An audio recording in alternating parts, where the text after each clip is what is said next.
ಇನ್ನು ಯಾದಗಿರಿಯಲ್ಲಿ ಗಣಿಗಾರಿಕೆ ಎಗ್ಗಿಲ್ಲದೆ ನಡೀತಾ ಇದೆ. ಟಿವಿ9 ಕ್ಯಾಮೆರಾ ಕಂಡು ಅಕ್ರಮ ಗಣಿಗೋಸ್ಕರರು ಪರಾರಿಯಾಗಿದ್ದಾರೆ. ಗಣಿಕೋರರು ಒಂದೇ ಗ್ರಾಮದಲ್ಲಿ 20ಕ್ಕೂ ಹೆಚ್ಚು ಕಡೆ ಕಲ್ಲು ಗಣಿಗಾರಿಕೆಯನ್ನು ನಡೆಸ್ತಾ ಇದ್ದಂಥವರು ಯಾವಾಗ ನಮ್ಮ ಕ್ಯಾಮೆರಾ ಕಾಣಿಸ್ತೋ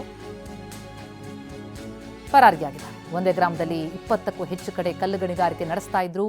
ಶಹಾಪುರ ತಾಲೂಕಿನ ಶಿರ್ವಾಳ್ ಗ್ರಾಮದ ಬಳಿ ನಡೀತಾ ಇದ್ದಂತಹ ಗಣಿಗಾರಿಕೆ ಅದು. ಪರವಾನಗಿ ಇಲ್ಲ, ಭೂಮಿ ಆಗದಿದ್ದಾರೆ ಭೂಪರು. ನಮ್ಮ ಕ್ಯಾಮ್ರಾ ಕಂಡಿದ್ದೇ ತಡ ಓಡಿದ್ದಾರೆ. 20ಕ್ಕೂ ಹೆಚ್ಚು ಕಡೆ ಈ ರೀತಿ ಅಕ್ರಮವಾಗಿ ಕಲ್ಲು ಗಣಿಗಾರಿಕೆ ಒಂದೇ ಗ್ರಾಮದಲ್ಲಿ ನಡೀತಾ ಇದೆ.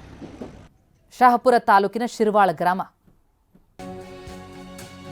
ನಿತ್ಯ 100ಕ್ಕೂ ಅಧಿಕ ಟ್ರ್ಯಾಕ್ಟರ್ನ ಸೈಜ್ಗಲ್ಲೂ ಸಾಗಾಟ ಆಗೋದು. ಹಗಲು ರಾತ್ರಿ ಕಲ್ಲುಗಳನ್ನು ಒಡೆದು ಸಾಗಿಸ್ತಾ ಇದ್ದಾರೆ ದುಷ್ಟರು.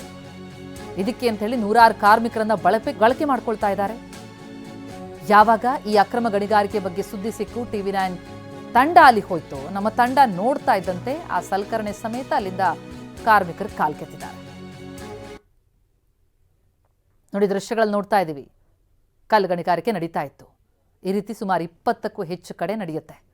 ಹಗಲು ರಾತ್ರಿ ಕಲ್ಲು ಒಡೆಸ್ತಾರೆ, ಅಲ್ಲಿಂದ ಸಾಗಿಸ್ತಾರೆ. ನಮ್ಮ ಪ್ರತಿನಿಧಿ ಅಮೀನ್ ಹೊಸೂರ್ ಸ್ಥಳದಿಂದ ಗ್ರೌಂಡ್ ರಿಪೋರ್ಟ್ ನೀಡಿದ್ದಾರೆ, ನೋಡೋಣ ಬನ್ನಿ. ಯಾದಗಿರಿ ಜಿಲ್ಲೆಯಾದಂಥ ಎಗ್ಗಿಲ್ಲದೆ ಅಕ್ರಮ ಕಲ್ಲು ಗಣಿಗಾರಿಕೆ ನಡೀತಿದೆ. ಅಧಿಕಾರಿಗಳ ಭಯ ಇಲ್ಲದೆ ಹಗಲು ರಾತ್ರಿ ಏನದೆ ಕಲ್ಲು ಗಣಿಗಾರಿಕೆ ಮಾಡ್ತಿದ್ದಾರೆ. ಸದ್ಯನೀಗ ಯಾದಗಿರಿ ಜಿಲ್ಲೆ ಶಹಾಪುರ ತಾಲೂಕಿನ ಶಿರ್ವಾಳ್ ಗ್ರಾಮದ ಹೊರಭಾಗದಲ್ಲಿದ್ದೀನಿ. ಕೆಲ ದೃಶ್ಯಗಳು ತೋರಿಸುವಂಥ ಪ್ರಯತ್ನ ಕೂಡ ಮಾಡ್ತೀನಿ. ಈ ಒಂದು ಜಾಗದಲ್ಲಿ ನೋಡ್ಬೋದು, ಸುಮಾರು 10 ಎಕರೆ ಪ್ರದೇಶದಲ್ಲಿ ಕಲ್ಲು ಗಣಿಗಾರಿಕೆ ಮಾಡ್ತಿದ್ದಾರೆ. ಆದರೆ ಕಲ್ಲು ಗಣಿಗಾರಿಕೆ ಮಾಡೋಕ್ಕೆ ಯಾವುದೇ ರೀತಿಯಾದಂಥ ಪರವಾನಗಿಯನ್ನು ಪಡೆದಿಲ್ಲ. ಅಂದರೆ ಗಣಿ ಮತ್ತು ಭೂವಿಜ್ಞಾನ ಇಲಾಖೆಯಿಂದ ಪರವಾನಗಿಯನ್ನು ಪಡೆದು ಈ ಒಂದು ಕೃಷಿ ಭೂಮಿ ಆಗಿರ್ಬೋದು ಮತ್ತು ಪಟ್ಟಾ ಲ್ಯಾಂಡ್ನಲ್ಲಿ ಕಲ್ಲು ಗಣಿಗಾರಿಕೆ ಮಾಡಬೇಕು. ಸುಮಾರು ಈ ಒಂದು ಶಿರ್ವಾಳ್ ಗ್ರಾಮದಲ್ಲೇ 20ಕ್ಕೂ ಅಧಿಕ ಕಡೆ ಈ ರೀತಿ ಅಕ್ರಮವಾಗಿ ಕಲ್ಲು ಗಣಿಗಾರಿಕೆ ಮಾಡ್ತಿದ್ದಾರೆ. ನೋಡ್ಬೋದು ದೃಶ್ಯಗಳಲ್ಲಿ. ಈಗ ಟಿವಿ9 ತಂಡ ಈ ಒಂದು ಸ್ಥಳಕ್ಕೆ ಬಂದ ತಕ್ಷಣವೇ ಇಲ್ಲಿ ಕೆಲಸ ಮಾಡ್ತಿದ್ದಂಥ ಕಾರ್ಮಿಕರು ಕಾಲು ಕಿತ್ತುವಂಥ ಕೆಲಸ ಕೂಡ ಮಾಡ್ತಿದ್ದಾರೆ. ಸುಮಾರು ಸಾಕಷ್ಟು ಸಲ್ಕೆ ಆಗಿರ್ಬೋದು, ಹಾರಿ ಆಗಿರ್ಬೋದು, ಬೇರೆ ಬೇರೆ ರೀತಿಯಾದಂಥ ವಸ್ತುಗಳು ತೆಗೆದುಕೊಂಡು ಬಂದು ಕಲ್ಲುಗಳನ್ನು ಹೊಡಿತಾಯಿದ್ರು. ಕಲ್ಲುಗಳನ್ನು ಹೊಡೆದು ಟ್ರ್ಯಾಕ್ಟರ್ಗಳಲ್ಲಿ ಲೋಡನ್ನು ಮಾಡ್ತಾಯಿದ್ರು. ಆದರೆ ಟಿವಿ9 ಕ್ಯಾಮ್ರಾ ಕಂಡ ತಕ್ಷಣವೇ ಇಲ್ಲಿರುವಂಥ ಟ್ರ್ಯಾಕ್ಟರ್ಗಳಾಗಿರ್ಬೋದು, ಜೊತೆಗೆ ಇಲ್ಲಿರುವಂಥ ಲೇಬರ್ಗಳು ಸಹಿತ ಕಂಪ್ಲೀಟಾಗಿ ಇಲ್ಲಿಂದ ಕಾಲು ಕಿತ್ತುವಂಥ ಕೆಲಸ ಕೂಡ ಮಾಡಿದ್ದಾರೆ. ಜೊತೆಗೆ ತಾವು ಮಾಡ್ತಿದ್ದಂಥ ಕೆಲಸ ಕೂಡ ಈಗ ಸ್ಥಗಿತಗೊಳಿಸಿದ್ದಾರೆ. ಸುಮಾರು ಕೋಟ್ಯಾಂತರ ರೂಪಾಯಿ ಸರ್ಕಾರಕ್ಕೆ ಮೋಸ ಮಾಡುವ ಮೂಲಕ ಅಕ್ರಮವಾಗಿ ಕಲ್ಲು ಗಣಿಗಾರಿಕೆ ಮಾಡ್ತಿದ್ದಾರೆ. ಅಧಿಕಾರಿಗಳು, ಜಿಲ್ಲಾಧಿಕಾರಿಗಳಾಗಿರ್ಬೋದು, ಪೊಲೀಸ್ ಇಲಾಖೆ ಅಧಿಕಾರಿಗಳಾಗಿರ್ಬೋದು, ಜೊತೆಗೆ ಗಣಿ ಮತ್ತು ಭೂವಿಜ್ಞಾನ ಇಲಾಖೆ ಅಧಿಕಾರಿಗಳು ಒಂದು ರೀತಿ ಕಣ್ಮುಚ್ಚಿಕೊಂಡು ಕೂತಿದ್ದಾರೆ. ಈ ಒಂದು ಸ್ಥಳಕ್ಕೆ ಬಂದು ಪರಿಶೀಲನೆ ಮಾಡಬೇಕು, ಜೊತೆಗೆ ಕ್ರಮವನ್ನು ಕೈಗೊಳ್ಳುವಂಥ ಕೆಲಸ ಇನ್ನುವರೆಗೆ ಮಾಡ್ತಾಯಿಲ್ಲ. ಹೀಗಾಗಿ ರಾಜಾರೋಷವಾಗಿ ಈ ಒಂದು ಶಿರ್ವಾಳ್, ಅಣಬಿ ಬೇರೆ ಬೇರೆ ಭಾಗದಲ್ಲಿ ಅಕ್ರಮವಾಗಿ ಕಲ್ಲು ಗಣಿಗಾರಿಕೆ ನಡೀತಾ ಇದೆ.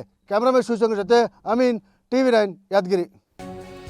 ಅಧಿಕಾರಿಗಳಿಗೆ ಗೊತ್ತಿಲ್ಲ ಅಂತೇನಿಲ್ಲ, ಮಾಹಿತಿ ಇದ್ರೂ ಕೂಡ ಗಣಿ ಭೂವಿಜ್ಞಾನ ಇಲಾಖೆ ನಿರ್ಲಕ್ಷ್ಯ ತೋರಿದೆ. ಗಣಿ ಮತ್ತು ಭೂವಿಜ್ಞಾನ ಇಲಾಖೆಗೆ ಮಾಹಿತಿ ಕೊಟ್ಟಿದ್ದೇವೆ. ಶಹಾಪುರ ತಹಶೀಲ್ದಾರ್ ಸಿದ್ದಾರೂಢ ಬನ್ನಿಕೊಪ್ಪ ಈ ಬಗ್ಗೆ ಹೇಳಿಕೆ ಕೊಟ್ಟಿದ್ದಾರೆ. ಈಗ ತಾವು ಹೇಳ್ದಂಗೆ ಅದು ನಡೀತಾ ಇದೆ ಅಂತೇಳಿ ನಮಗೆ ಕಂಪ್ಲೇಂಟ್ಸು ಬಂದಿದ್ದಾವೆ. ಕಂಪ್ಲೇಂಟ್ಸ್ ಬೇಸ್ ಮೇಲೆ ನಾವು ಯಾವ ಸರ್ವೆ ನಂಬರ್, ಪರ್ಟಿಕ್ಯುಲರ್ ಸರ್ವೆ ನಂಬರ್ಗಳಿಗೆ ನಾವು ಇಂಡಿವಿಜುವಲ್ ನೋಟಿಸ್ ಕೊಟ್ಟು ನಾವು ಹಿಯರಿಂಗ್ ಮಾಡ್ತಾ ಇದ್ದೀವಿ. ಅಟ್ ದ ಸೇಮ್ ಟೈಮ್ ನಾವು ಏನು ಮಾಡಿದ್ದೀವಿ, ಈಗ ಆಲ್ರೆಡಿ ನಾ ಬರೋಕ್ಕಿಂತ ಮುಂಚೆ ಸ್ಟಾರ್ಟ್ ಆಗಿರ್ತಕ್ಕಂಥ ಹೋಗಲ್ಲ, ನಾ ಬಂದ ಮೇಲೆ ಯಾವುದು ಹೊಸದು ಯಾವುದೂ ಇಲ್ಲ. ಬಟ್ ಅದನ್ನು ನಾವು ಗಮನಕ್ಕೆ ಬಂದ ತಕ್ಷಣ ನಾನು ಮೈನ್ಸ್ ಅವ್ರಿಗೂ ಮಾತಾಡಿ ಮೈನ್ಸ್ ಅವ್ರಿಗೂ ಲೆಟರ್ ಮಾಡಿದ್ದೀವಿ. ಮೈನ್ಸ್ ಅವ್ರು ಇಮಿಡಿಯೇಟ್ ಬಂದು ವಿಸಿಟ್ ಮಾಡಿ ಅಲ್ಲಿ ಏನೇನಾಗಿದೆ ಆ್ಯಸ್ ಪರ್ ಮೈನ್ಸ್ ಆ್ಯಕ್ಟ್ ಪ್ರಕಾರ ಅದು ಪರ್ಮಿಷನ್ ತೊಗೊಂಡಿದ್ದಾರೋ ಅಂತ ಚೆಕ್ ಮಾಡಬೇಕು. ಚೆಕ್ ಮಾಡಿ ಅದೇನಾದರೂ ಅವ್ರು ಪರ್ಮಿಷನ್ ತೊಗೊಳ್ಳದೆ ಮಾಡಿದ್ರು ಅಂತಂದ್ರೆ ಅವ್ರ ಮೇಲೆ ಕ್ರಮ ಆಗಬೇಕು.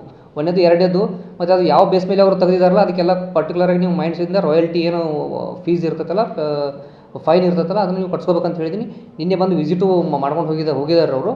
ಸೊ ಅದನ್ನು ನಾನು ಅವ್ರ ಜೊತೆ ಕೋಆರ್ಡಿನೇಟ್ ಮಾಡಿಕೊಂಡು ನೆಕ್ಸ್ಟ್ ಏನು ಪ್ರೊಸೆಸ್ ಮಾಡ್ತಾಯಿದ್ರಿ, ಏನು ಮಾಡ್ತಾಯಿದ್ರಿ ಅಂತೇಳಿ ನಾವು ಅವ್ರು ಕರ್ಕೊಂಡು ನಾವು ಕೋಆರ್ಡಿನೇಟ್ ಮಾಡಿ ಇದು ಮಾಡ್ತೀವಿ.